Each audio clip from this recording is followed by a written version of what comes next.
A world champion vacates their title. There's new blood in the bloodline and a massive heel turn. All that and more in the very first episode of the brand new show from Creative Control, Bitchin About Wrestling. Yeah. Acknowledge me.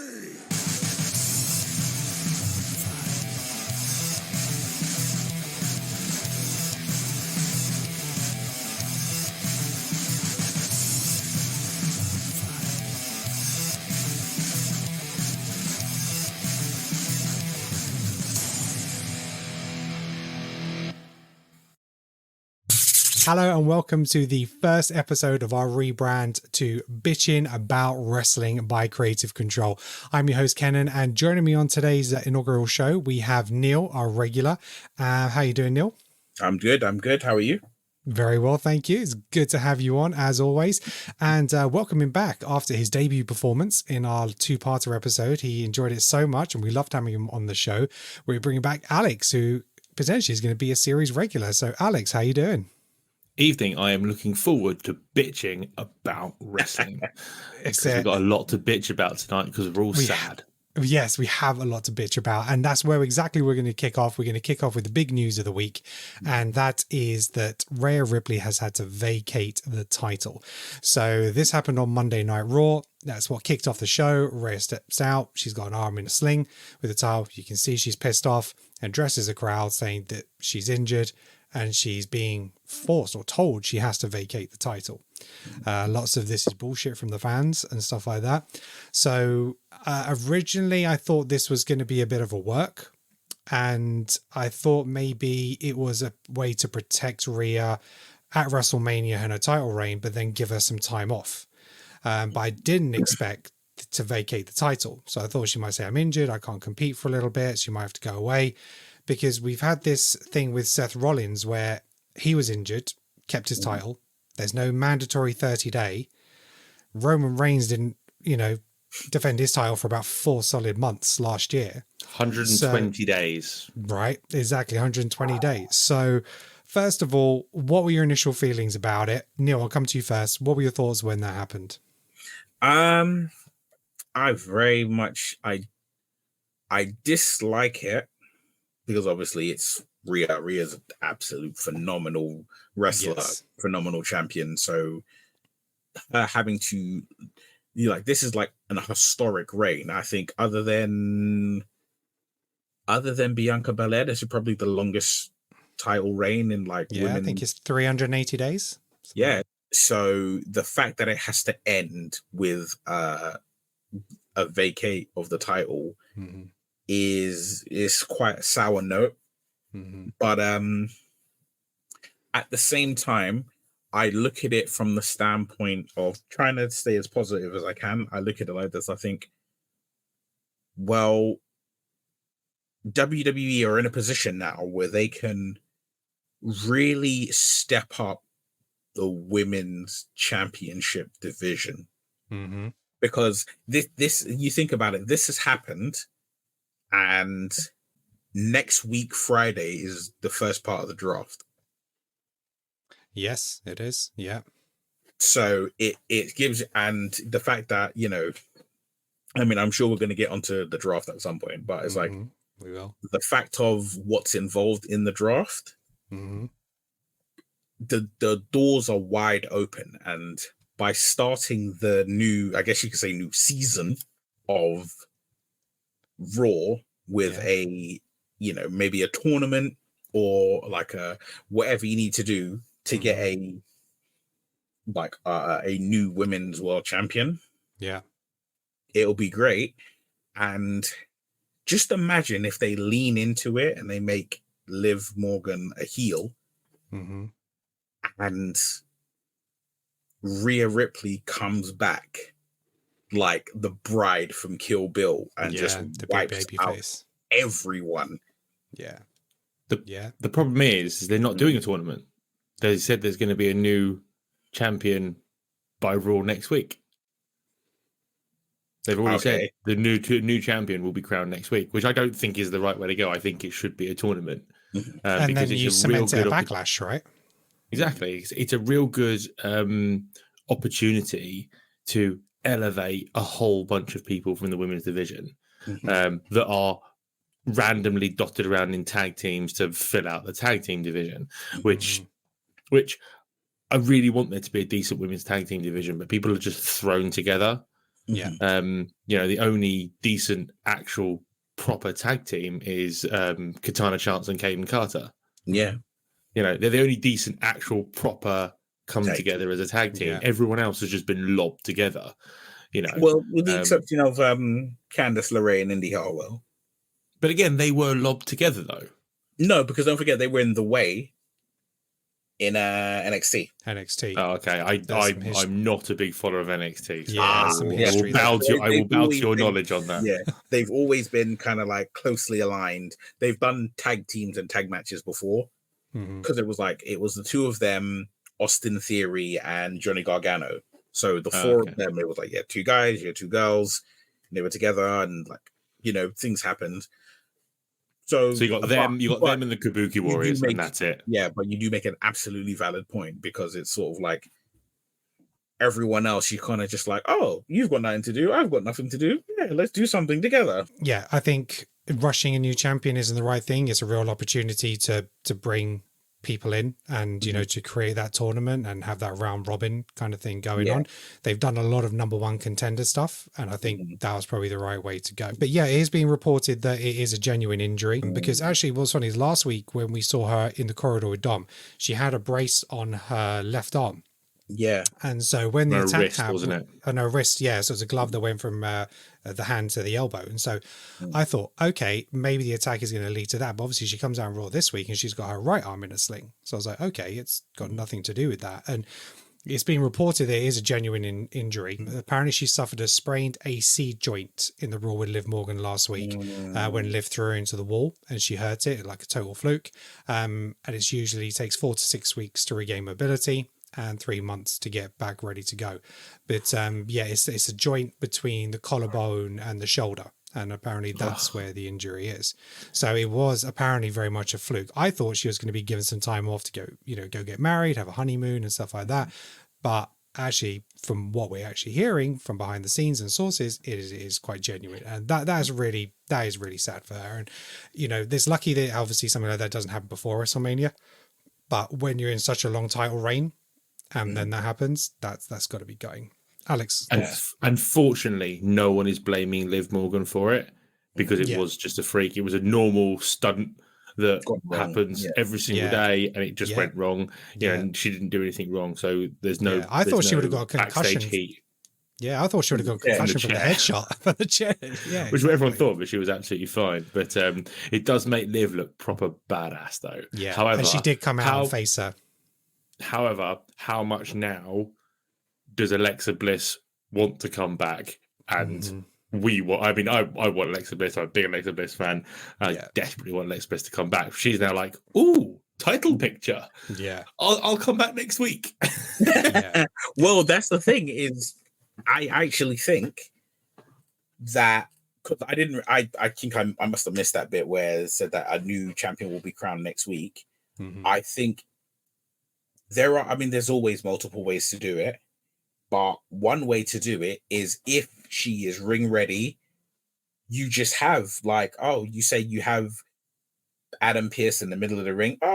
So we need to crown a new women's world champion, yada, yada, yada. You have Liv Morgan walk out and just grab the belt and be like, this is mine now.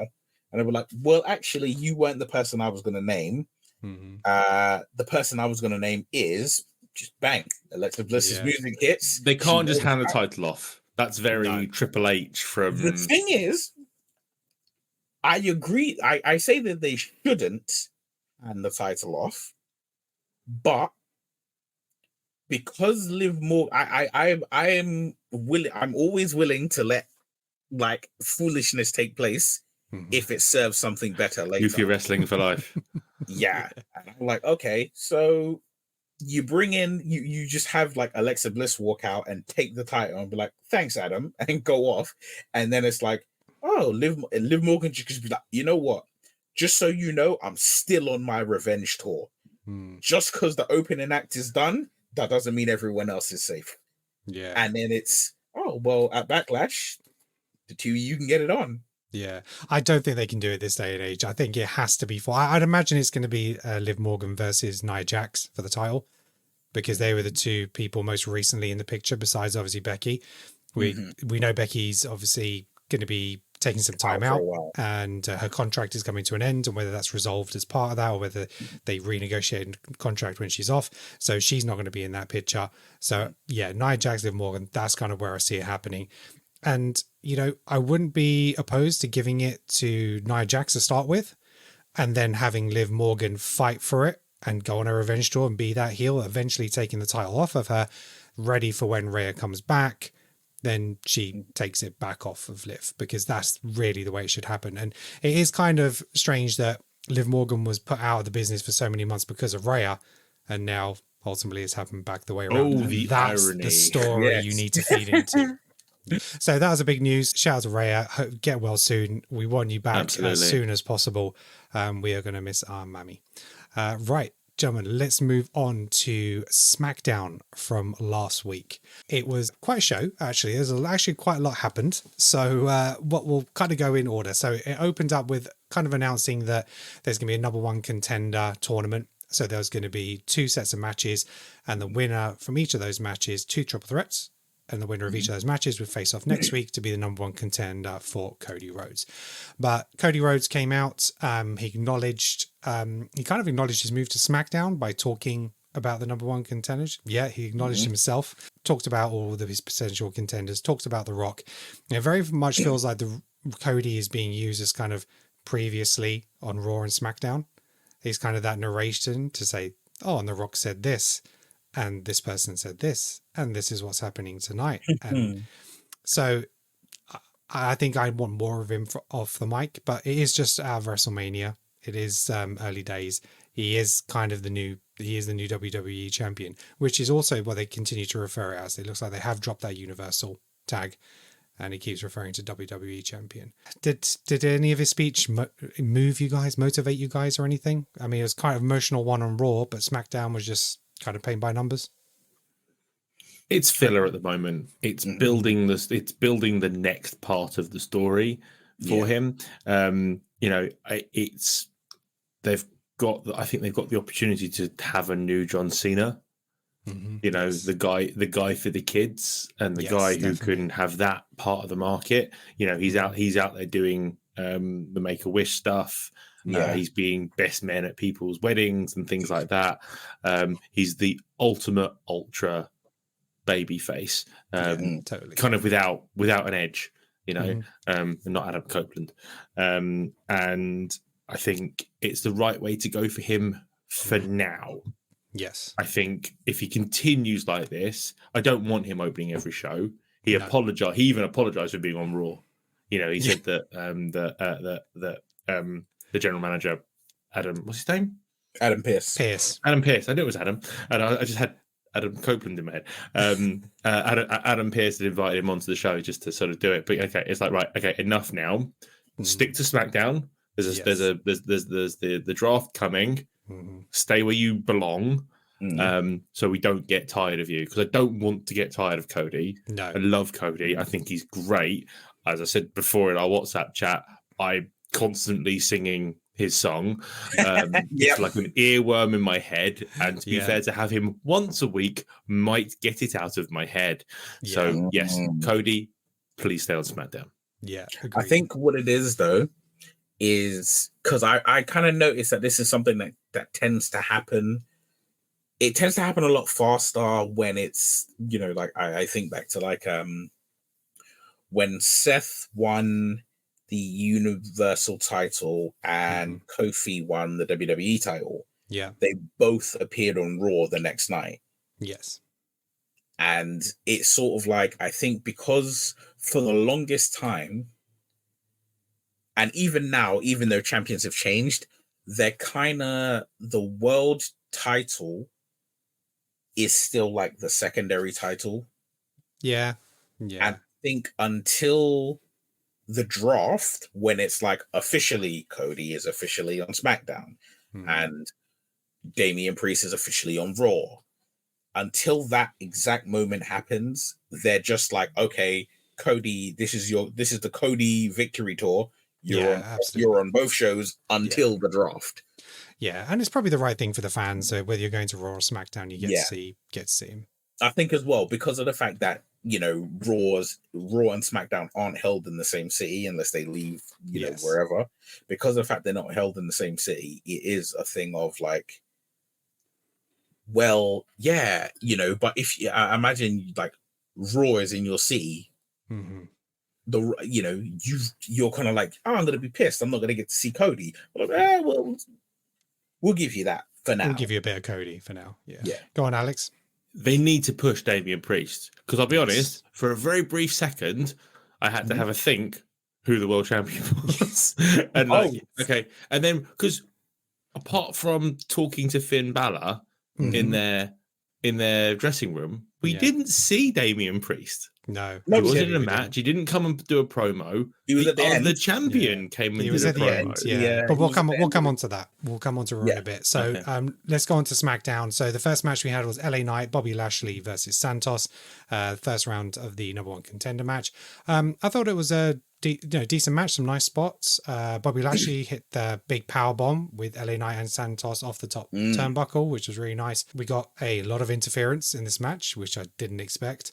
And for me, it kind of unbalanced the match a little bit because Santos did a triple power bomb on LA Knight and could have gone for the pin, but then just brushed him off and got up, and then the other interference come on, and it just seems like, well, if it was no DQ and anything goes, you could have gone for the pin. You could have done certain spots. So some of the spots weren't great. I think it should have just been left to the three of them. But Alex, what was your thought on the match? It ended up making it look like LA Knight stole the win, rather than earned the win. It didn't feel like that a lot.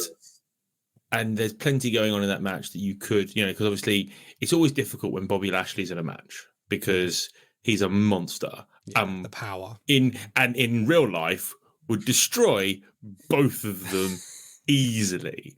So, it feels like it should be one of those matches where the pair of them ended up taking out Bobby Lashley and then LA Knight earns the win over Santos. That would have been a much more satisfying victory rather than it was just chaos.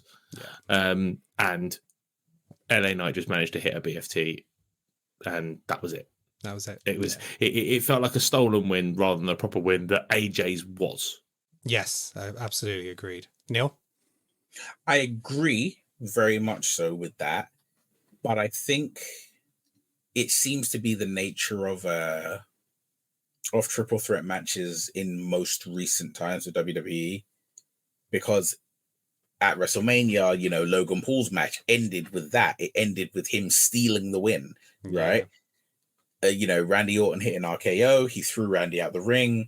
Frog splash, pin. But that fits Logan Paul's character. It does. We're pushing LA as a big baby face, legitimate guy. Legitimate baby face. LA Knight, I think, but what they'll do is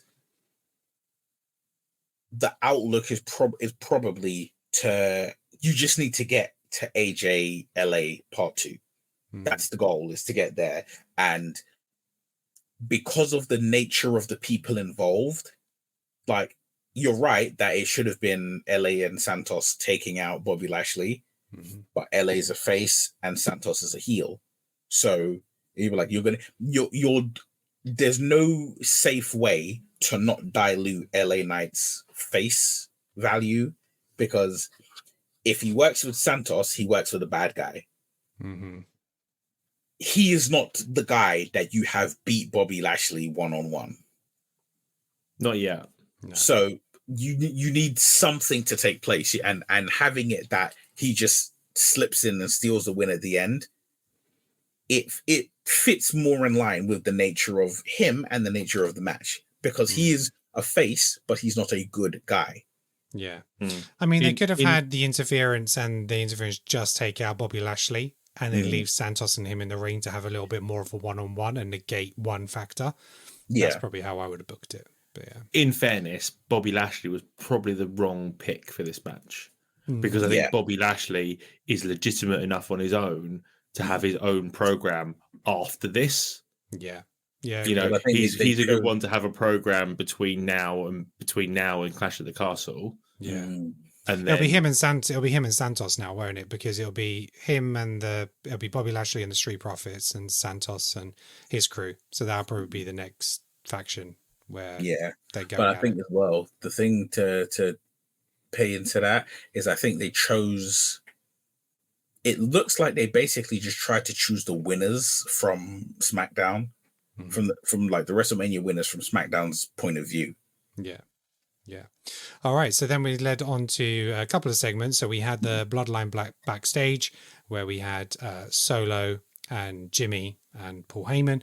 They go to the main dressing room, obviously now being used by Cody Rhodes. I thought it was a nice recognition. You know, it is all change. I thought that was a really nice take. And, you know, Heyman explaining there's consequences to losing. You know, we lost and Cody's the champion and that's it. So we then come out to the ring, the Bloodline led out by Solo. He is kind of front and center. Hang on. You missed the fact that KO told him to bugger off. Oh, he did. Yeah. KO You're not popped invited. out of the bridge and go, "You're not here anymore. Get lost." Yeah, get lost. Yeah, that was a nice KO touch. is my comic relief for he's WWE at gold. the moment. He is gold. just absolutely. He's been let off the leash. Triple H absolutely trusts him. Yes, he to does. go out there and do whatever the hell he wants, and he just nails it every single time. He's one of my favorite people at the moment, as far as I'm concerned. Yeah, no, thank you for picking that up. That's definitely a really good point. Paul Heyman comes out and talks about accountability, that their tribal chief has instructed that they are to take accountability for their losses. And he mentioned the fact about Cody taking his opportunities, that Roman was distracted, very much like how he said Cody was last year because of Seth Rollins. He declared that he would be Cody's shield, and he was very much that. He was the one piece of unfinished business for Roman Reigns, and he got distracted because of that 10 years of wanting revenge, and that's why he lost. Solo didn't look like he approved of what was being said, kind of shut Heyman down, goes and gives Jimmy a hug, says, "You're my brother, I love you." And then we get an attack out of nowhere with someone in a hood, and it's like, well, hold on. Solo's over here. That's normally Solo or Jimmy in the hoodie. And Tamatonga, the son of Haku, comes out and attacks Jimmy Uso. So it is a new era. It is a new bloodline. And I suppose, well, it goes on to the fact that Heyman tries to call Roman Reigns. Solo smashes his phone. So there's a big kind of adjustment there in terms of maybe where the authority lies. So I've got a couple of questions for you. Neil, I'll start with you. Has Solo now taken the lead? Or is this something that is ordered by The Rock? Or is it something that we might find out later was orchestrated by The Rock? I think it probably serves the purpose. It probably serves the purpose better to have it that it's just Solo's decision. Because we have seen over the weeks and pay-per-views a little bit of contempt for Roman. Yeah, but when he hasn't been able to get the job done. Yeah, but I think more so than that, remember, he named Solo as the heir to being the tribal chief. That's true. That's true. So I look at it, I almost look at it like Gladiator, like Solo is Commodus if Commodus was a badass, right? Yeah. Solo that doesn't work because Commodus is a sniveling little rump. Yeah, if Commodus was raw, then it's just like, yeah. Because you had to think, okay, there has to be a change. And the change can't just be Roman's not champion anymore. Yeah. And it can't just be Roman's not champion, he is kicked out of the bloodline. Because you need Roman to... The thing is, what it is you think of it, you have, if you look at it like, what am I looking for? If you look at it like combat sports, you know, you have the champion, and if the champion gets injured or has to vacate for whatever reason, you get the interim champion. Yeah. Right? So you have the tribal chief, he is now lost, he is not immortal, the guy anymore. So now you have the interim tribal chief, which being Solo, and then you have it until Solo faces Roman.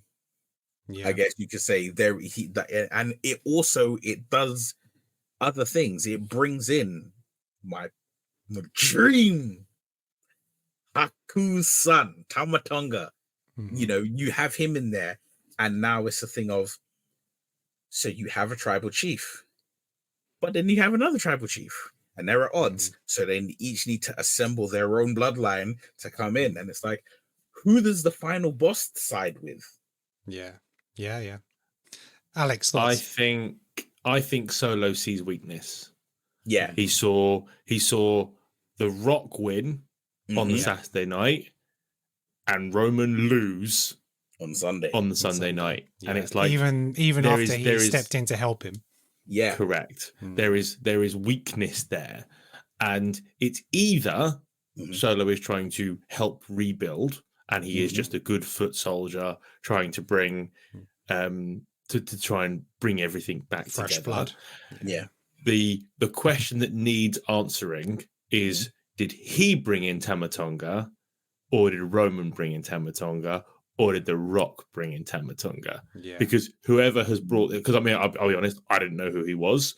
I know who Haku is, obviously, but I didn't know there was because he's been over in Japan, and he has. That's not a side of wrestling that I follow.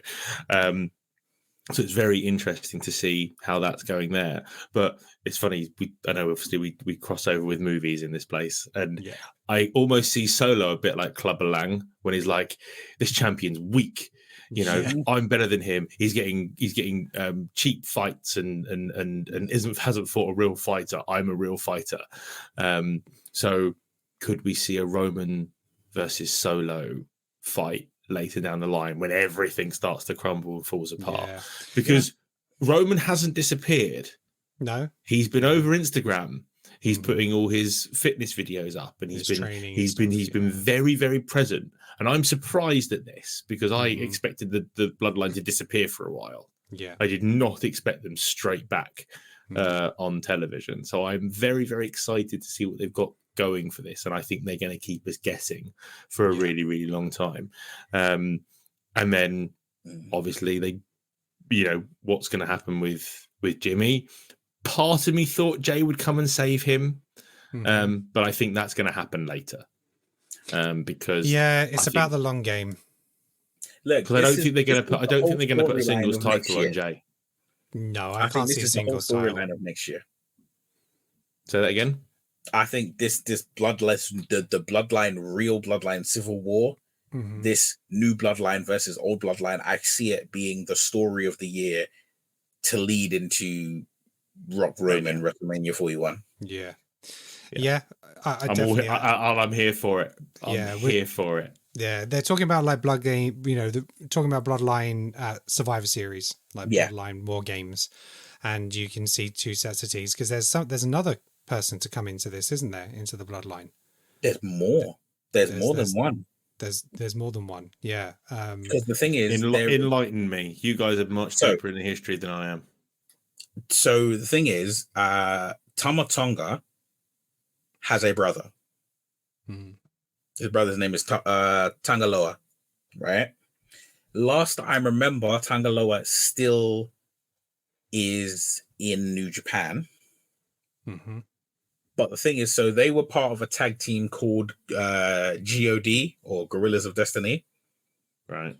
The thing about that is the last match Tamatonga had, or one of his very last matches, was old God, so Tamatonga Tangaloa, versus new God, which was, I believe it's either another brother or a cousin to them.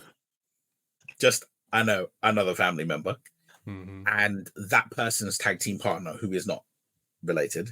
How big's this family, man?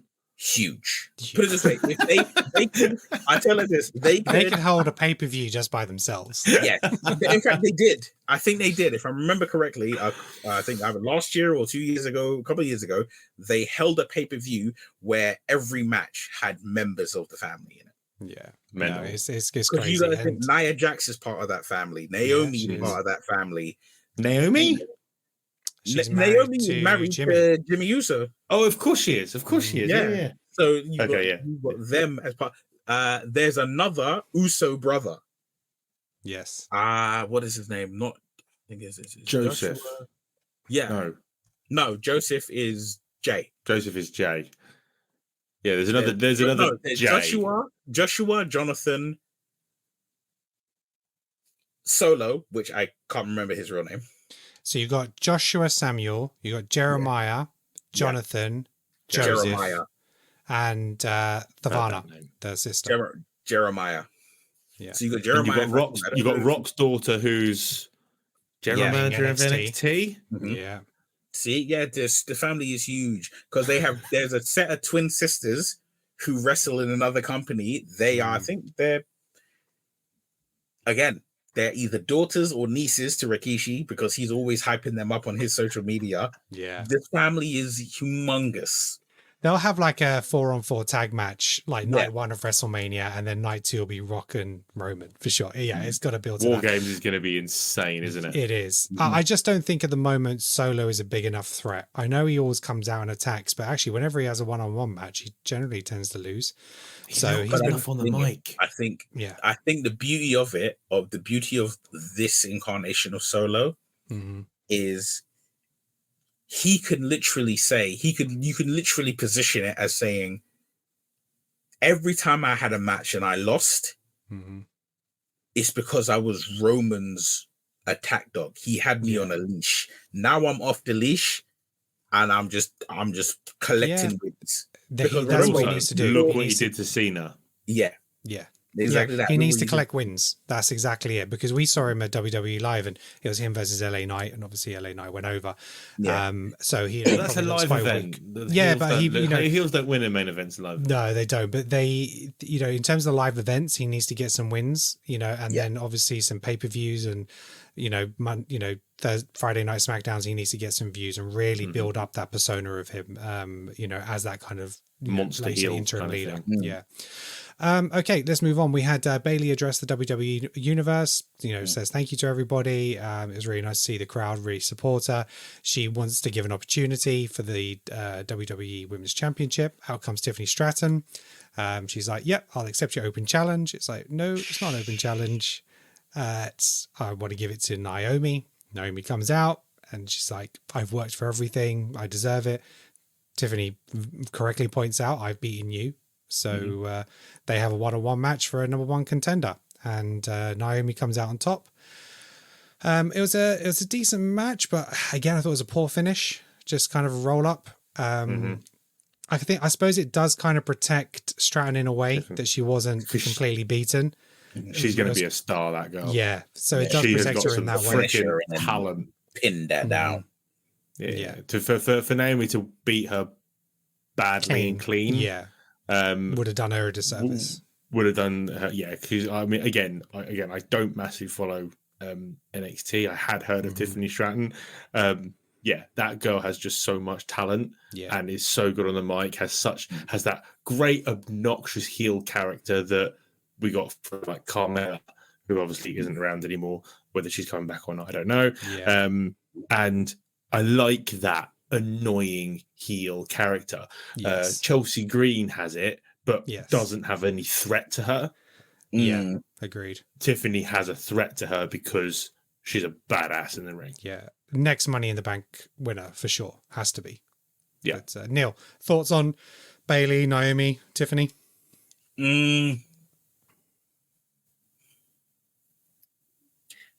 I think the problem is I wasn't really great about the finish of the match being that Naomi won, because as much as I love Naomi and want her to see her win and even be champion again, the reality is you positioned her up until teaming with Jade and Bianca. You just positioned her as someone to get beat. She was a bit of a jobber. 6 months ago, she was a world champion, and then she's getting beat clean by Tiffany Stratton. She's dropping out to Tiffany Stratton, which is not how you do it. You prove that Tiffany is as good as she is Yeah. by beating someone who she should lose to. Yeah. And you had like, it would have been easier if Tiffany won via roll up in their match before, and then you have it that like, oh, okay, Naomi wins now, or it's by having it that Naomi lost to her with her finisher. Mm-hmm. But they're not putting a title on Naomi anytime soon. No, this is true. So you need to give Bailey an opponent she's going to beat. It's a little face bit versus like face. Yeah, it's a little bit like the Chad Gable Sami Zayn thing that happened last night, which I'm assuming we will get to. We will get to. So it's a bit like that. You know, I don't think Naomi will turn heel. No. It will be a case of Bailey will win. They'll shake hands and respect, and everyone will go off, and then Stratton will come out again and be like, right, and that'll be your next pay-per-view women's title match. Yeah, well, actually, that makes sense to me. Yeah, well, Bailey versus Naomi is actually next week on SmackDown, so it's not even in the next pay-per-view. So that'll be potentially Stratton very quick. Versus Bailey. But yeah, Stratton versus Bailey at the end of the next pay-per-view. But it makes again, sense. that's it. The thing I don't like is I don't like it when you immediately give a new champion someone that they are clearly going to beat. Yeah. Or you give them someone who you're rooting for to say, this is going to be the next person. Mm-hmm. This is definitely someone on the rise. Mm-hmm. And then you take away that rise because they lose. Tiffany Stratton should face Bailey when Bailey's like 9 months into her title reign. Because then you're like, there is a possibility that Tiffany Stratton could win. If Tiffany Stratton faces Bailey at Backlash,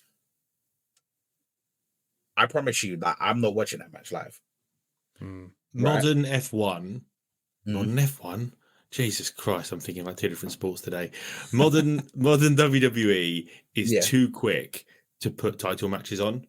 Back when I used to watch, title matches happened at pay-per-views. That was the only time, really, And because what you do is throughout the month that you don't have the pay-per-view, you build that feud.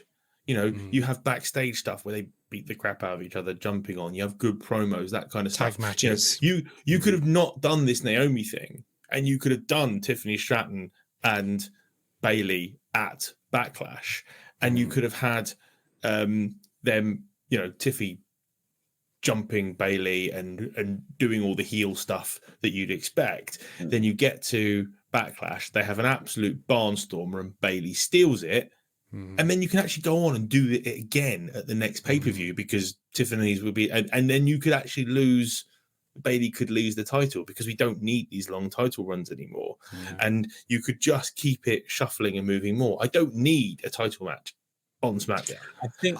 I think the reason maybe why they haven't done it is Tiffany might be moving over to Raw.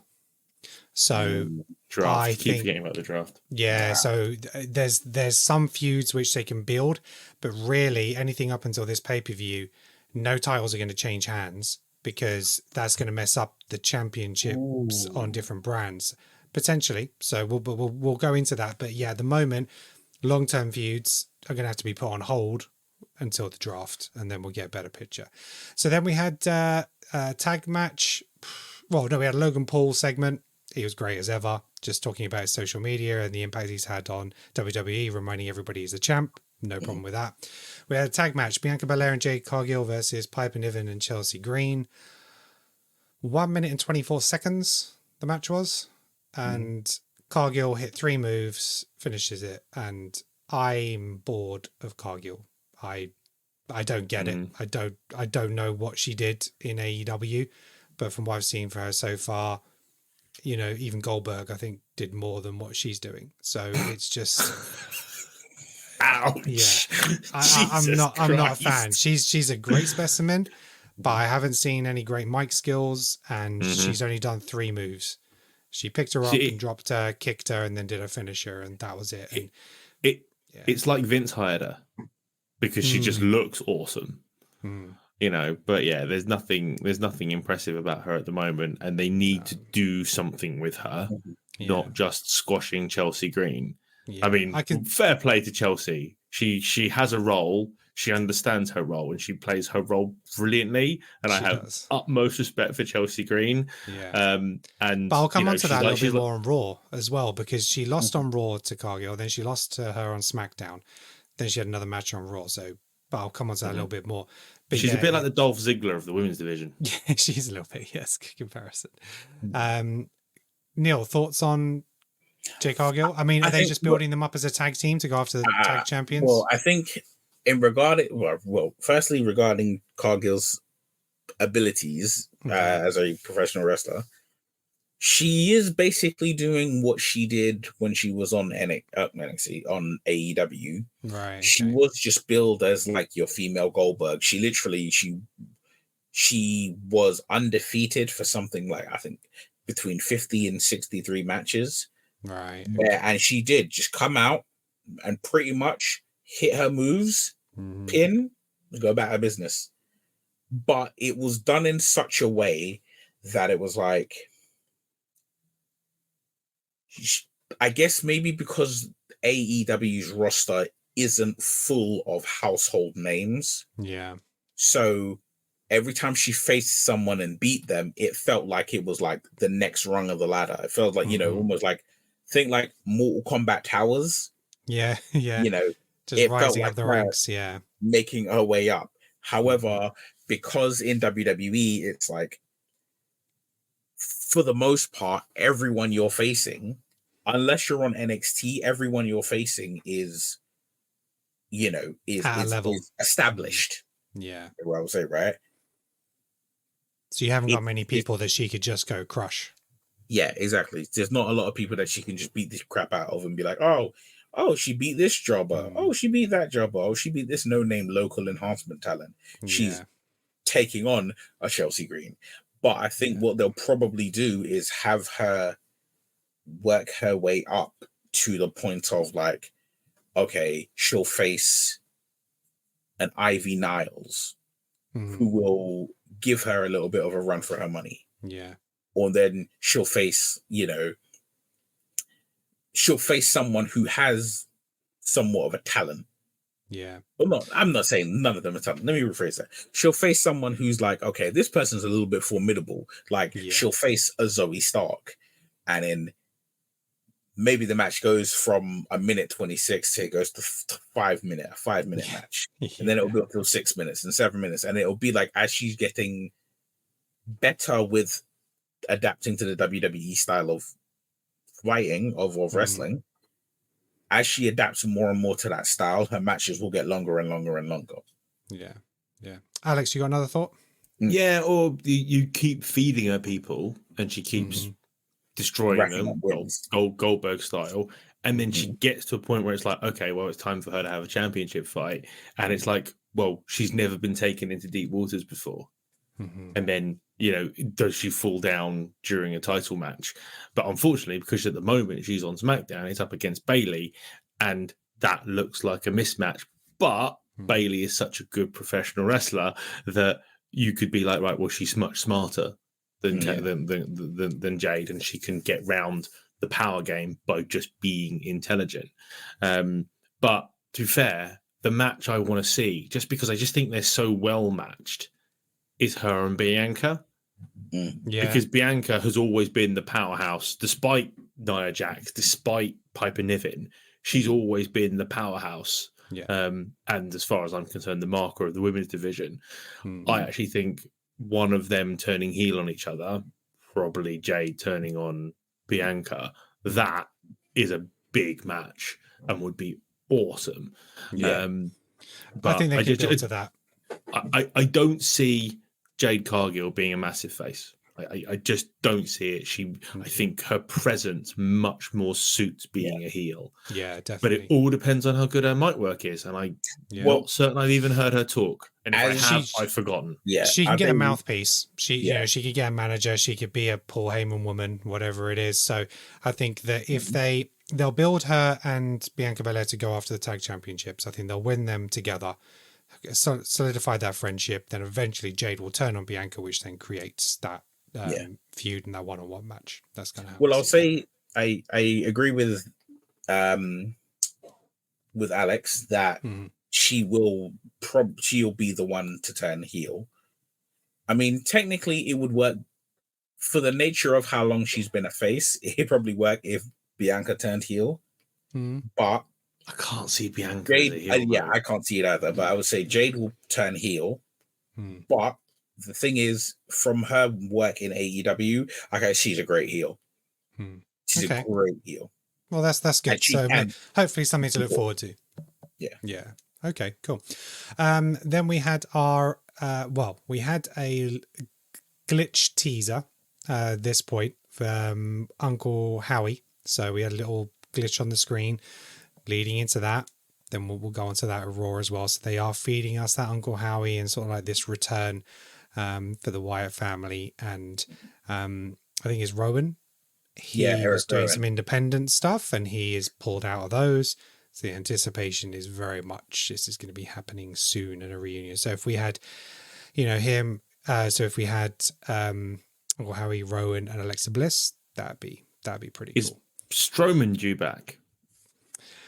Well, he was injured, so if they can time it right and bring him back into the fold as well, that is where, because I think that would suit him really well to jump back into that for a while. I've realised I really miss Braun Strowman. I really like Braun Strowman. I just think the guy's awesome. Yeah, I love it when he runs around the ring. That is hilarious. To be 6'7", 6'8", and as massive as he is, and still have a 6-pack is insane. Oh, he did so much work on himself. Yeah, big fair play to him. So then we had the second number one contender match. We had KO, like you said, just give him free reign. He takes the mic and he's like, I want one of those intros. I want one of those following camera shots out to the stadium. And he spoke on the mic, talked about the match and led out there. And it was brilliant. He seems so comfortable right now in everything that he's doing. And I really want him to get a title win. And I think it's about time with the draft, they move him potentially back over to Raw, which will eventually give us that KO versus maybe a Sami Zayn Intercontinental title match. And then he can claim the Intercontinental title because he's had the US title attempts a couple of times. I don't know if he's going to be the one to take off Logan Paul. I think it will be somebody from Raw potentially moving over, but I don't know. Oh, Alex, you're shaking your head. No, I don't agree. He's main event worthy. He's go after Damian Priest worthy. I think he's had his run. I think he's had his run-ins with the Judgment Day, and I would love to see a top title on. I agree. That's what I want. Yeah, I missed his title run when he was first drawn up, and he was with Jericho. I missed that, and it makes me sad that he had that and then nothing else. Vince didn't get him. Very clear that Vince didn't get him, but Triple H does. Triple H, I don't want to say he built KO, but he kind of did, and I just want to see him in the main event again because he's good enough in every single aspect. Because a guy his size and shape shouldn't be able to do the things that he does. Yeah, but he does, and he's awesome. And I don't want to see him and Sammy fight. I like seeing him and Sammy as friends, and we've seen them break up too many times. It's too I don't think obvious. it would be a heel versus face match. I think it would be one of those respect matches, as opposed to heel. Because again, we have seen that. We don't want to see them fall out. They're friends. We know they're friends and they're happy. But we'll know more when the draft happens. But I thought it was a really great match. The triple threat, KO and AJ, I thought were particularly strong in their match. The double stack German suplex that KO gave on the two of them, that was fantastic. AJ Styles finishes the match with a Styles clash from the second rope with Rey Mysterio onto KO. Was great. And I thought, all three of them came out looking really well. And I thought, they all appeared to be strong, much better in the first match. And obviously at the time, I would have liked KO to win. That's what I would have wanted. But you can see why they put AJ in that spot. And it kind of makes sense from a story and a narrative point of view. AJ needed a win. Yeah, he did. And he looked really good in there with it as well. So we're going to have LA Knight versus AJ Styles for the number one contender. How do you see that guy? How do you see that going? AJ wins. Mm-hmm. Okay. Screwy, but AJ will win. Okay. The thing is, the reason I look at it, like, I don't even know if it would be screwy. It probably would be better or needs to be screwy, but I see AJ winning because I see AJ being Cody's first title shot. Yeah. It works on multiple levels because the thing is you can build up their history because they do have a history. They've pretty much both worked in the same organizations. They were both part of the Bullet Club. They were both, it's been, with the exception of AEW, they've both been to the same places. So, and because AJ has pointed out that this is his last contract. Yeah. I'm like, you need to give a guy a pay-per-view. Yeah. But also, I want to see if I don't think LA should be in another title picture unless he's going to win it. Yeah, agreed. He's the next title picture, be it the world title or one of the mid-card titles. The next title match he has to win it. Yeah, and he's not going to beat Cody. No. So, and I want to see him with a strap on him. And I think he should be the one to take it from Logan Paul. I don't think he should be in this. I think he should be going after Logan Paul, take it off Logan Paul, and have an absolutely freaking awesome US title run. Yeah. Maybe not the ilk of Gunther, but an awesome title run. Yeah. That when he eventually loses that title, make him lose it in a triple threat match where he doesn't get pinned. And then he can go after a world title. But I don't think his next title match should be a match that he loses. No, I'd like to see him maybe take it off Logan Paul at SummerSlam, something like that. I think that would be the right thing. And AJ and Cody, that is actually a feud you could get 2, maybe even 3 pay-per-views out. I think it could be a real trilogy of fights. And it's, maybe there's a win via not via DQ because Cody wouldn't do that, but something which something that invalidates it, so you can kind of have a 1 and a 1, and then you go to a third. But yeah, I think they could put on some great matches between them, and I think you're right. I think AJ really deserves a really strong run. So what we had set up. So basically, next week on SmackDown, we have Bayley versus Naomi for the Women's WWE Championship. We have a fatal 4-way match to determine the number 1 contender for the SmackDown Tag Team Championships. We have the Street Profits, New Catch Republic, Legado del Fantasma, and Authors of Pain, which I was surprised at because they went to NXT with Karrion Kross, but they're coming back for this. What do you see happening in that fatal 4-way? Who do you think is going to be our number 1 contender? New Catch Republic. Or Fantasma. if not them, the Street Profits. Okay. Because it won't be Authors of Pain, because I think that they're there just to fill out the numbers. Yeah, and you wouldn't have Authors of Pain versus A-Town Down Under. That would just wouldn't work. So I think Phantasma as a faction needs some gold. If they want to be taken seriously, yeah, I'd agree with that.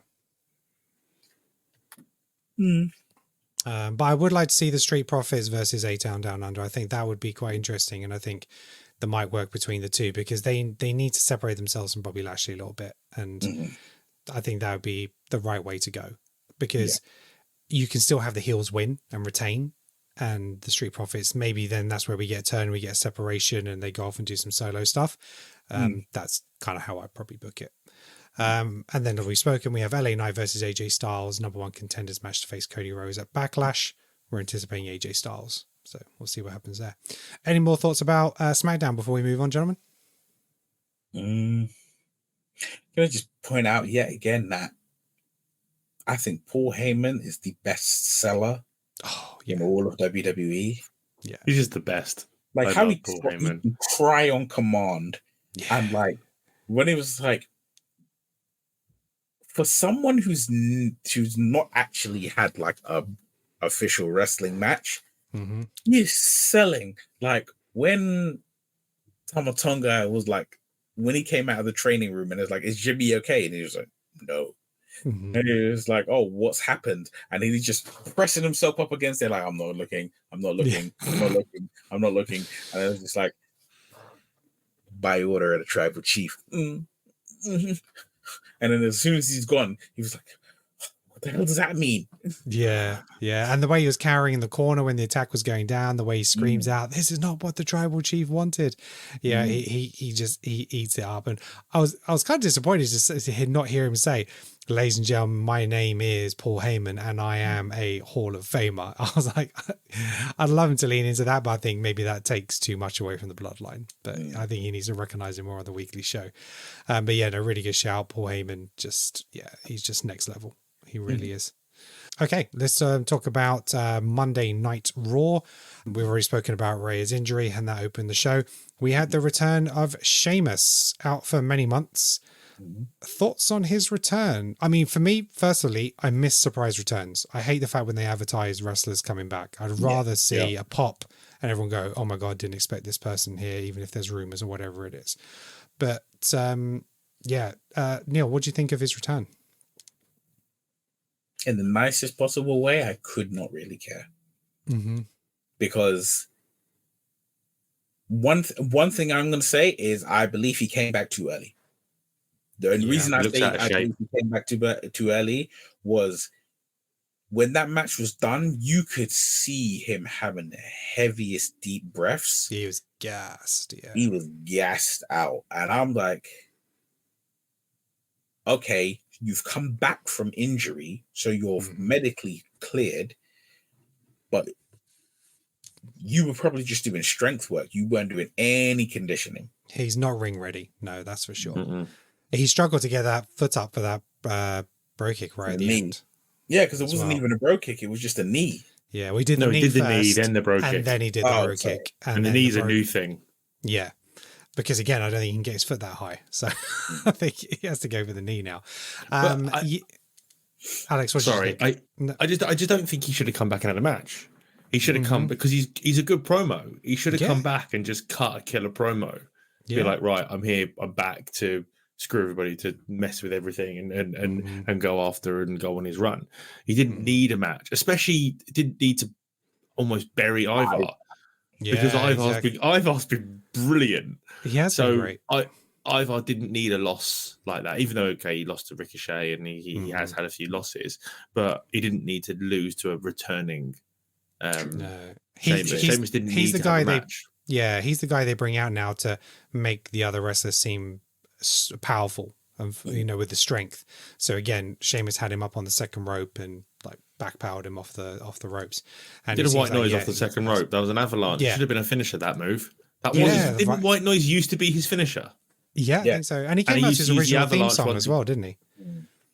I didn't notice that. Sheamus, it came out to his original theme song. But yeah, I think you're right. He should just come out and cut a promo. And why not save him for the draft and just have him as a surprise pick in the draft or something like that and just appear there? Didn't need him on TV at this moment. It didn't make sense. And then, you could have built him up for Clash in the Castle, so there we go. Well, I imagine Clash in the Castle was where he probably beats Sami Zayn and wins the Intercontinental title, which is the title that he's the only title he's never held. Oh yeah, no, really good. He did have some good matches with Gunther, so that'd be nice. Yeah, I could see that. Then we had a new World Tag Team Championship titles. It's quite a fun segment, I have to say. R-Truth just keeps on giving and thinking Triple H is campier and he's a magician and just all good things. It was just a really nice segment, and it was interesting they're not referring to them as the Raw Tag Team Champions. So all the world titles are on Raw. So, and then it's going to be WWE Championships on SmackDown. So makes sense. It makes sense, yeah. So I did like that. What do you think of the title designs? Really liked them.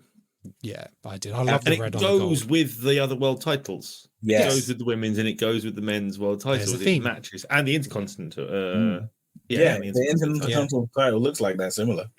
Yeah, no, definitely agree. So then we had the number one contenders triple threat tag team match to find out the number one contenders for our Awesome Truth. So we had DIY versus the New Day versus the Creed brothers. It was pointed out to me today I missed something because I was trying to watch Raw in about an hour and a half, so I was skipping entrances, and I skipped another Uncle Howie reference in the New Day when they were coming out. We had a screen drop where we had a crow come up, the screen went purple, glitch, and we had a QR code. And Nick, who has been a guest on the show and part of the team, he went onto that QR code, and I'm going to have to bring it up here and then edit this little bit out. And it took you to this page, and so it kind of had some text on the page. So he overlapped it, so he overplayed the images, which gave him a website. Okay, and the website was www.uednj51a. Now I don't know what that refers to, but then it takes you to a little video. So if you guys haven't done just it, writing that down. yeah. So if you haven't done that, check it out. So you can either go back and watch Raw, or you can go to the website www.uednj51a for a little teaser video, and I'll leave it there for you guys. Which still doesn't mean anything. That down as well, Alex. No, it doesn't mean anything really at all. But it's all about when, it's not if. And if anybody hasn't watched the documentary, you got the Bray Wyatt documentary, which was fantastic. And there is a tease at the end about Uncle Howie and how that legacy is going to continue in WWE. So it's all feeding into it. And so DIY came out winners, which again, I think was the right call. I think they've had some really strong matches, but I've over the last few weeks, again, because there's so much content, I don't know if they've had much mic work. I know they've had some backstage stuff with Awesome Truth and stuff like that, but I don't know how strong they are on the mic as a tag team. I know that they've had their moments in NXT and stuff like that individually, but have we really heard much from them as a tag team? Not on the main roster. No. Okay. Do we see them dethroning Awesome Truth, or is it just... In a weird way, it wouldn't... I think this is the only of all the new champions that were crowned at WrestleMania, the only people who I think like you could realistically lose your titles at your first defense very quickly are Awesome Truth. Because I think... It's they're Awesome Truth are here for a good time, not a long time. Yeah, but I don't mind tag team titles bouncing around. No, because I think with the tag team titles can bounce around because you've got so many different elements involved in a match. Yeah, it's easy for things to go wrong and things to change and whatever. And I think DIY would deserve it because Triple H and Shawn Michaels, Ciampa and Gargano are such awesome wrestlers. Yes, they have both been mega successful in NXT against each other and together, that I think they would be actually really good champions and would take it on. And then I'd love to see them have a big battle with the Brutus brothers, and then eventually the Creed brothers, Brutus brothers. And then I want to see the New Day get back on top, especially because we got quite a sad tweet from Big E this week, which is basically him saying he's done. Yeah, which pretty much makes me really sad because I love Big E. Yeah. It's great that he's announced that he's pain free, which is the most important thing for him, obviously, especially after, it's been over a year now, right? Since he's been injured. So that was great, but it does seem like he's potentially unlikely to wrestle again. Maybe it might go down sort of like the Edge route where he is gone for a few years, or Daniel Bryan takes a few years out and can do some other stuff and then come back later on. So that'd be interesting to see. And if he does, that'd be a major pop. If he did, that'd be such an amazing Royal Rumble thing. If he just came back like Edge and just appeared at a Royal Rumble in like 2 years' time or something, that'd be amazing. But yeah, I really feel for him because you can see how much he loves this business for sure. Neil, thoughts on DIY? I think it's weird. The only issue I really have is them leaning so much into this DX thing. Yeah, they're really pushing it because their gear was really DXified. Yeah. Yes. because they are so good. They are so good as a tag team, but I just don't need to see them. Like, it worked. It was lovely for WrestleMania.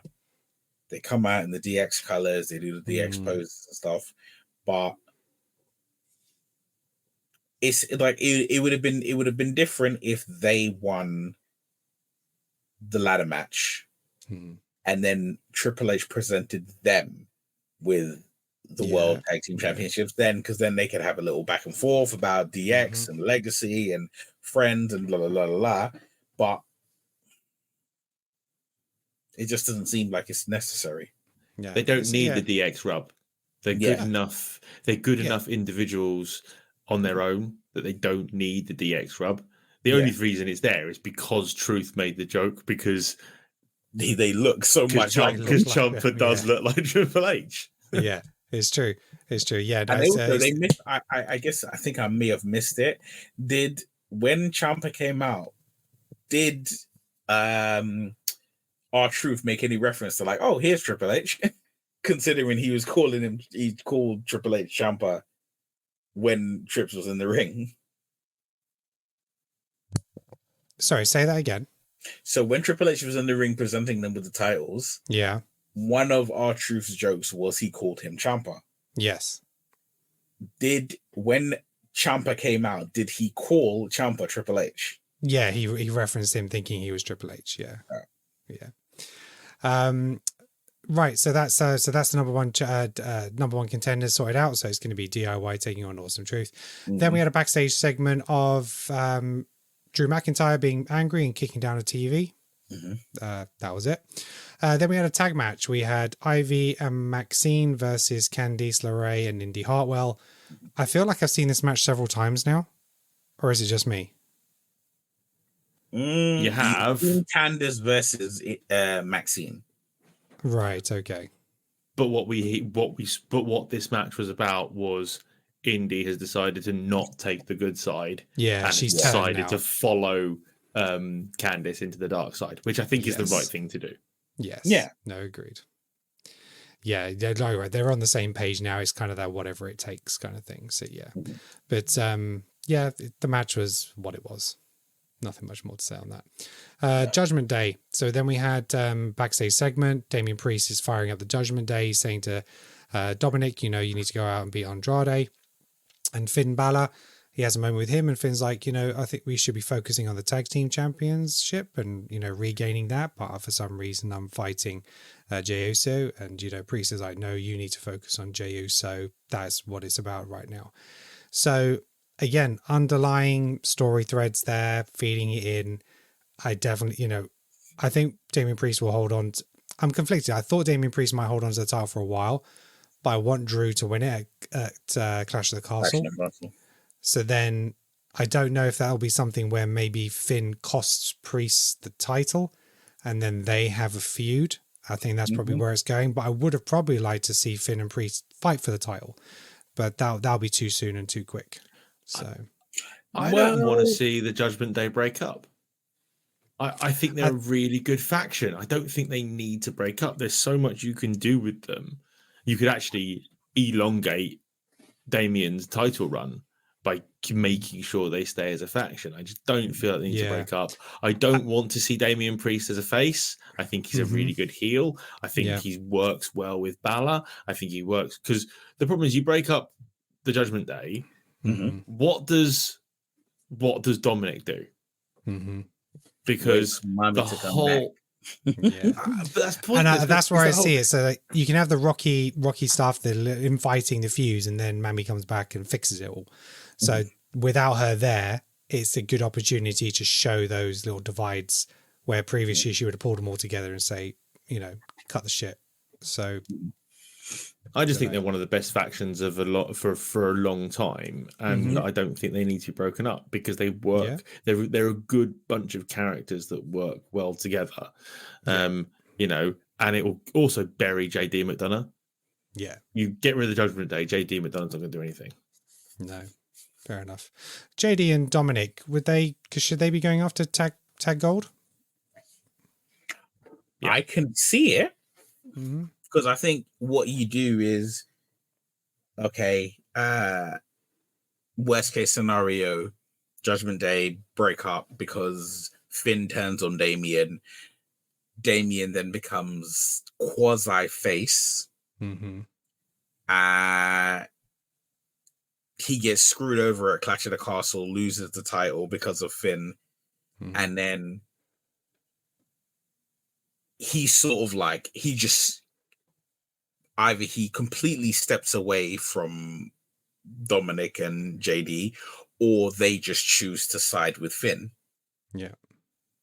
And then it's not the Judgment Day break up, it's Damian Priest is no longer in the Judgment Day. Yeah. Yeah. And then because what I'm thinking is Rhea's injury keeps her out until SummerSlam. Mm-hmm. Yeah, probably. So you can have her coming back at SummerSlam to interrupt the match between Finn and Damien. Mm-hmm. Yeah. Okay. Interesting story threads. Okay, so then we moved on. We had a nice little scene with Chad Gable in the ring, in an empty arena, kind of prepping for his fight. It's all about positivity and positive and good energy. Great story threads again. Really like that. Then we had Dom versus Andrade. Dom with another loss, which, again, for this kind of heel character, I'd like to see him going over more and getting more wins and sneaky wins and ruthless wins like that. But I know they are trying to put Andrade over and make him, a bit, of a higher talent. Ricochet came in with the run out to stop the Judgment Day. So I don't know if there's going to be something there. I don't know where Ricochet fits at the moment. I know that he can excel on like this WWE speed on Wednesdays, this midweek thing, but I'm not sure where he fits into this title picture at the moment. So what are your thoughts on Andrade, Dom, Ricochet? It's just so there can be a tag match, really and truly. It's a feud, right? Yeah. It's just so that they can have at Backlash something for all of them to do. Because I think this is going to sound so horrible. I think because of the relationship between Ricochet and Samantha Irving, I think it benefits WWE to have Ricochet on television. It helps that he could look, amazing doing absolutely nothing. But the fact that you can have him come out and he can pull off these high-risk maneuvers, and because JD is easily one of the best people to work with, he is very talented, very safe worker, and the fact that Dom is so disliked, as well as himself being just open and willing to do anything, you're in a position where you can have him like do the craziest 450 splash from the ring to the announce desk and land on either one of them. Yeah. And then all you need is Andrade to get a pin at the end and voila. Yeah, job done. I mean, I'm still stunned Ricochet has ribs after last week. That table stunt, yeah. That was insane. But I mean, Ricochet's the big problem with Ricochet, and Ricochet for me is the best in the world. Between those ropes, he is unmatched. What that guy can do is phenomenal. But his mic work isn't very good. And it's a real shame because it feels like he could be, but it just doesn't. It never comes across. He's never going to be a big marquee player because he has that limitation. So unless he works on that, so he's always going to be a side piece. Because he's the guy, as you say, because Andrade is also a phenomenal worker. But again, he also, because of the language barrier for him, isn't good on the mic. So I just don't see that. I don't know where they're going to go with this. And they can use, because Dom is good on the mic, but he just gets booed. He's not given the opportunity badly by the crowd. Yeah. I now, it's got to a point where I now mention the name Dominic Mysterio to my 9-year-old daughter, and she just goes boo every single time, which cracks me up. Good parent. So I don't know what they're going to do, because obviously that JD Ricochet couple of matches were absolutely incredible. They were great. But you just don't. There isn't a person in that quintet set a to make a story off of, because actually none of them have got enough of a connection with the audience. Yeah, But no, I that's a fair think point. you don't need. I think it'd be the kind of thing. It's a filler match. You don't need it to have the greatest storyline. You just need a couple of. You need one Crazy matches. outstanding worker, Yeah, two tremendous workers, and one person that everyone in the arena can rally behind, whether it's love them or hate them. And you have your match. You have like JD McDonough is usually getting beaten up by whoever, but when Dominic gets beaten up, it's like, it's the fact of like everybody enjoys seeing him get beat up. He's this generation's X-Pac. Yeah. Yeah, not a bad shout.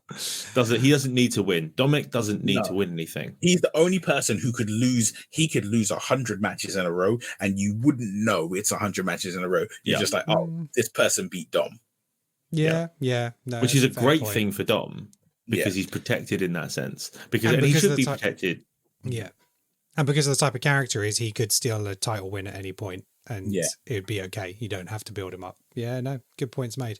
Then we had a tag match, Piper Niven and Chelsea Green out again. Third televised event in a row. And they've faced Caden Carter and Katana Chance. And Green and Niven picked up the win, which was kind of surprising. And I'm not sure exactly what they're doing with that tag team, because they squashed Chelsea Green in 2 matches on Monday, and then on SmackDown. Then on Monday, she got the win. So I'm not quite sure what they're doing with their thoughts. Well, I think it's more just like, sounds horrible again. It was, a jobbers tag match. Because Carter and Chance were tag team champions, right? But essentially they were tag team champions to make way for Kabuki Warriors. Yeah. Go on, Alex. I think you can put Chelsea Green in the same boat as Dominic, which is she can lose and lose and lose and lose and lose. Wins and losses don't matter. Wins and losses don't matter with her, but especially because she's very good comic relief as well. Yes. She plays that character very, very well. But then because she's teamed up with Piper, who's legit, they can pick up a win, because Piper won that match, even though Chelsea got the pin. Yeah, it was Piper finished the match. Yeah. So that's the way that one works. And it's a shame, because I like Katana Chance and Caden Carter. I still remember watching Katana Chance when she was in Ninja Warrior. Yeah. And she annihilated Ninja Warrior, and to see her in WWE was just freaking awesome. Yeah. But they need a fire up their backsides, though, because they're a really good tag team. They're a legit tag team as well. They work really well together. They've got they've got a great move set, a great tag team move set, and they should be utilized more rather than just the transitional champions that they were for the Kabuki Warriors. Yeah. Okay. Then we had Cody Rhodes out again. This was kind of his goodbye to Raw segment. I think it was just a case of, thank you very much, but I am on SmackDown. That is going to be my home. So again, just recognizing everybody. And I think Cody is good on the mic, but this is where I don't want us to get bored of him. Like we were mentioning earlier, I just want him to stay on his brand, do his thing. And I think he does his better mic work opposite somebody as opposed to just the crowd. But obviously for the kids and the family members, that they're fine with him, and doesn't seem to be an issue. But good wholesome entertainment. Yeah, exactly. But they need to be careful not for us to get bored of him too quickly, because otherwise we're going to start getting into a little bit like Cena, like you kind of suck kind of situation, which they're going to want to protect him. So even though he is champion and he's had his story, I wouldn't keep the title on him for too long. And I'd rather see it go back and forth a couple of times over a 12-month period rather than dragging him out as champion. So a good 90-day run and then win it back. And then a few months. I think that's to be careful not to hot potato it. But, get the right balance. But it was hot. I'm trying to remember. I was only a kid, but I swear it was hot potato was between Stone Cold, The Rock, and Triple H anyway. No, they had a lot of matches, but the They had a titles lot was of on the matches, line. but it was also there was always screwy finishes. The most kind of hot potato was The Rock and Triple H, and that was like from Triple H winning at WrestleMania 16. Then he lost it at Backlash. Then he won it back at Judgment Day. Then, oh, sorry, but yeah, so like Triple H, he was a champion until Backlash, lost it at Backlash, won it back at Judgment Day, and it was like, again, there was screwy finishes. So he lost. But they it never at felt Backlash. meaningless, though. No, it never felt meaningless because there was always something major happening. So when he lost it at Backlash, it was Stone Cold came back and hit everybody with a chair. When he won it back at Judgment Day, it's because Shawn Michaels was the referee, but it was the debut of the American Badass. He came out and he just chokeslammed him, and it was like, oh well, now The Rock is lost, and it was like back and forth, back and forth, back and forth. Yeah, and that's the thing is you can do that. You can do that kind of stuff again. Yes. You haven't got to have someone go off and have a super duper long reign. No. I mean, I don't want to see anybody else do what Roman just did. No. And that can go away for 10, 15 years as far as I'm concerned. And Gunther as well. Yeah, I would say that whole Roman's reign will not be repeated until you know people aren't born. Yeah, until your grandkids generation. When your grandkids are hosting their own podcast to talk about wrestling, that's when that reign will come. The next reign will be Roman's heir. That it'll be his kid. The new bloodline. The new bloodline. He's got his own set of Usos because he's got a set of twins. So. Exactly. That with one of Roman's kids will be the next one. Has he got twins? Roman's got. I think he's got 2 sets of twins, but I know for sure he's definitely got bastard. Right, because I know he had a girl. I think that was his first. He had a daughter first, didn't he? I think so. Yeah. I feel like I've got to Google this now. Oldest child's daughter, Joelle. Then they had twin sons in 2016. Yeah.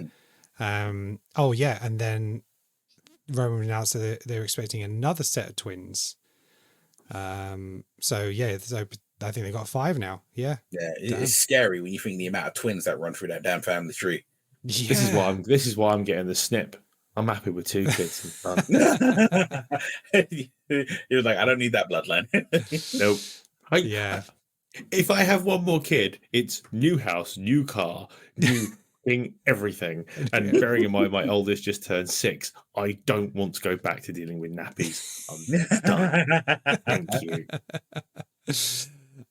Okay, then we had Jey Uso versus Finn Balor, and it was a decent match. Jey picked up the win. Priest comes out at the end to face Jey, so they have a bit of a face-off. Judgment Day attack Jey, but he manages to get away. And this was a brilliant segment where Jey makes his way out of the arena, all the way to the front door, meets Sami Zayn, who's outside looking at the arena, saying how this was like the first place he came to. And now he wants to come back in as champion, walking through the front door.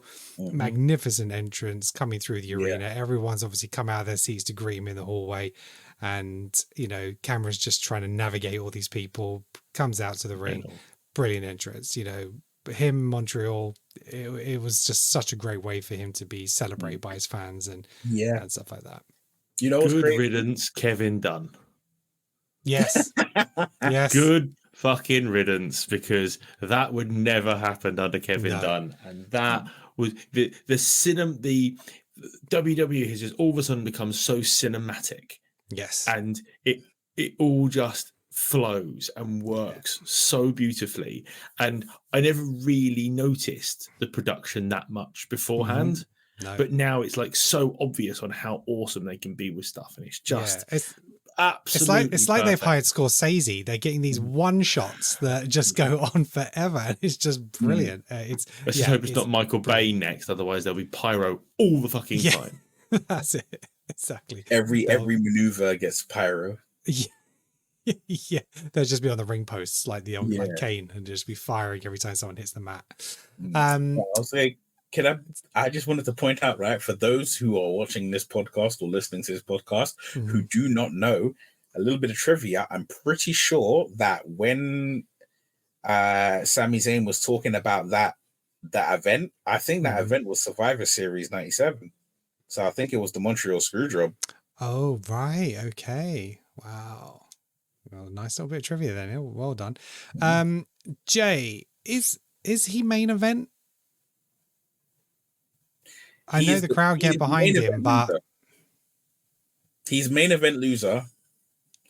But I think he's main event loser because they keep putting the title he should win on someone that they don't want to take the title off until he's busy doing something else. I think if, say for instance now, if at WrestleMania Chad Gable faced Gunther and beat him, then I would literally be like, the next Intercontinental Champion is going to be Jey Uso. Yeah. But the fact that they're pushing him to be like, oh, you're going to face Damian Priest. He's not going to beat Damian Priest. No, he's not. I mean, in the ideal world, he beats Damian Priest, faces Drew McIntyre at Clash of the Castle and loses. Then you get your lovely Drew McIntyre's homecoming championship win. Jey Uso has been a champion, but I also think that Jey not winning a singles title feeds into the whole, Jimmy's prophecy of you won't win anything without me. Yeah. And because now that Jimmy is excommunicado from Bloodline, it's like, oh, eventually he's going to get drawn back into this conflict. Yeah. I think Jay will stay on Raw. I thought about maybe whether the Bloodline may move over to Raw to separate them from Cody for a while. But I'm not sure if that will happen because he's been involved in the Bloodline. So how do you have the Bloodline on SmackDown and then not get involved in Cody's business? So I thought that might happen. But then I wondered whether they would just maybe move Jimmy over to Raw and have Jimmy and Jay over there, maybe an eventual reconciliation and then becoming tag champs again. But it's interesting to see how they might deal with that. Go on, Alex. That's crazy. I'd move more. Yeah. Alex, what are your thoughts? On what Neil said with regards to they've always got a title on somebody that they won't let Jay take it off of. I agree, and I only see Jay winning a top title if it's a Money in the Bank cash-in. And I can see them putting him in the Money in the Bank and him winning the money back in to give him that main event, let him win the title, have it for a couple of months, beat a couple of smaller guys, and then lose it to a returning Seth Rollins. I don't know how long Seth's going to be gone for, but or Seth finally wants to go back and claim his title back. So, but I just, even though they keep calling him main event Jey Uso, I just don't see him as that big play. He has top guy catchphrase. He has top guy entrance, top guy energy, but he doesn't have. He's not a top guy match guy. No. He was in the weakest matches against Roman. Yeah. His match with his brother was terrible. In comparison to the rest of the weekend, his match with Jay with Jimmy wasn't great. He's good at hyping the crowd, but I just don't think he's that. Lead a brand. He's package. Not the guy. Yeah. No. Yeah. Neil, what were you going to say?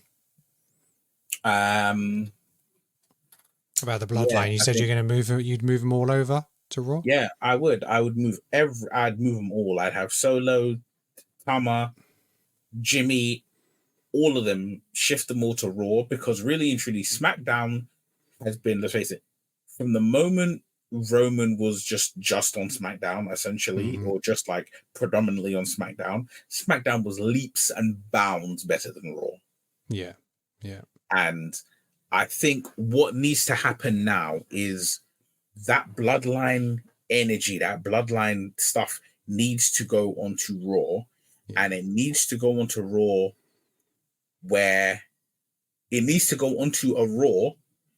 where really and truly there is no defense.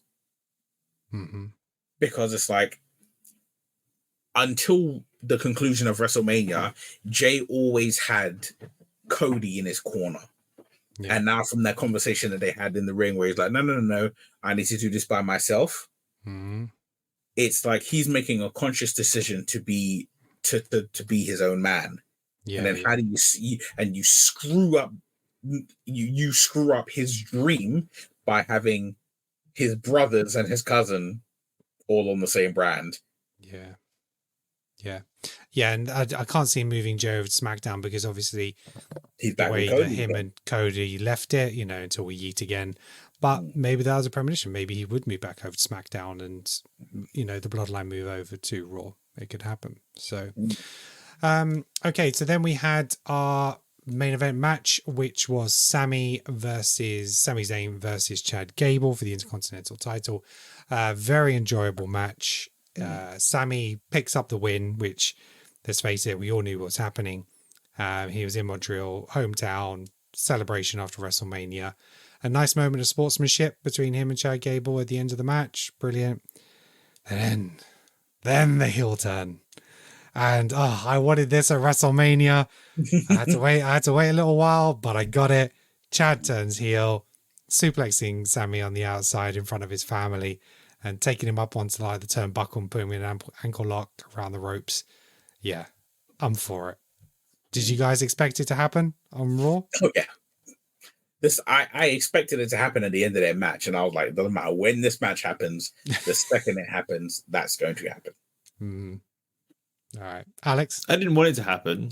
I like Chad as a face especially because what does that do to the whole Alpha Academy? They do seem like they're pretty separate now because it's been a while since they had a match, right? You think about it. Okay, so Maxine Dupree is tagging with Ivy Niles, so she's kind of barely around them. But when we had the segment earlier, he was training with the Creed brothers. Yeah, but the Creed brothers aren't Alpha Academy. They're just all Olympic wrestlers. I think they're kind of a bit linked. And then there was a match a couple of weeks ago with Otis and Tozawa as well. But it's just that case of they haven't disbanded the Alpha Academy. So it's that whole case of, are you just going to have basically what AJ did to the OC? Which is, screw you guys, I'm going home, that kind of thing. Yeah, pretty much. I imagine that's probably what is going to happen. Yeah. Do we see Chad taking the title off Sami at some point? Hope so. I hope so, but I don't know if I see it happening. Okay. Who if it's not Chad, who do you see taking it off Sami? Sheamus. Yeah. It makes logical sense because that'll make him a Grand Slam champion. So, and I think I think Sheamus deserves it. He's had such a good career, and he's been a good servant of WWE that he would deserve that Grand Slam championship. Maybe you continue that feud on, and then you end up having a triple threat between Sami, Sheamus, and Chad, and then maybe Chad takes it at that point. I'm game for that match. That would be an awesome match. I think that'd be a really great match. Yeah. Okay, cool. And that's what happened on Raw this week. So, guys, any final thoughts on WWE this week? Any predictions for the next week? Yeah, nothing's changing hands next week. I'm very excited to see what Liv Morgan does, because she's mental. I love her. I think she's brilliant. So it'll be very interesting what happens with that. I think it'll be her and Nia Jax. I think Nia Jax will get the win because Nia Jax gets the win and Liv can continue the revenge tour. Yeah, she will be the new foil for that revenge tour, and then maybe Miss Bliss comes back. But I want, and I mean this in the best possible way, I want to see a little bit less Cody unless it's having a feud. Yes, I don't want to see him just turning up and rambling again because you don't need him to do that. And his next conversation needs to be, I'm guessing, with AJ when AJ wins. They'll probably do a face-to-face. Maybe he might be out on ringside or something like that, or he'll walk out at the end once that number one contender is announced. Okay. Yeah, no, I agree on both those points. Neil, anything further from you? No. No, we're all good. Right. That is Bitchin About Wrestling. Our catch up on Raw and SmackDown. It makes us giggle every time we say it. It's brilliant. Thank you very much for joining us today. We really appreciate it. You can catch the podcast on YouTube for the video version, and you can get the audio version on Apple Podcasts and Spotify, as well as any major podcast platform. If you wouldn't mind dropping us a review, a like, a follow, a share, wherever you are, whatever platform, we'd really appreciate it. If you want to get involved in the show and have a shout out in our next episode, make sure you comment on our social media posts on X, Facebook, Instagram, and TikTok. And to Neil and Alex, thank you very much for joining me, gentlemen. Really appreciate your time. And until next time, let's keep bitching about wrestling. Peace out.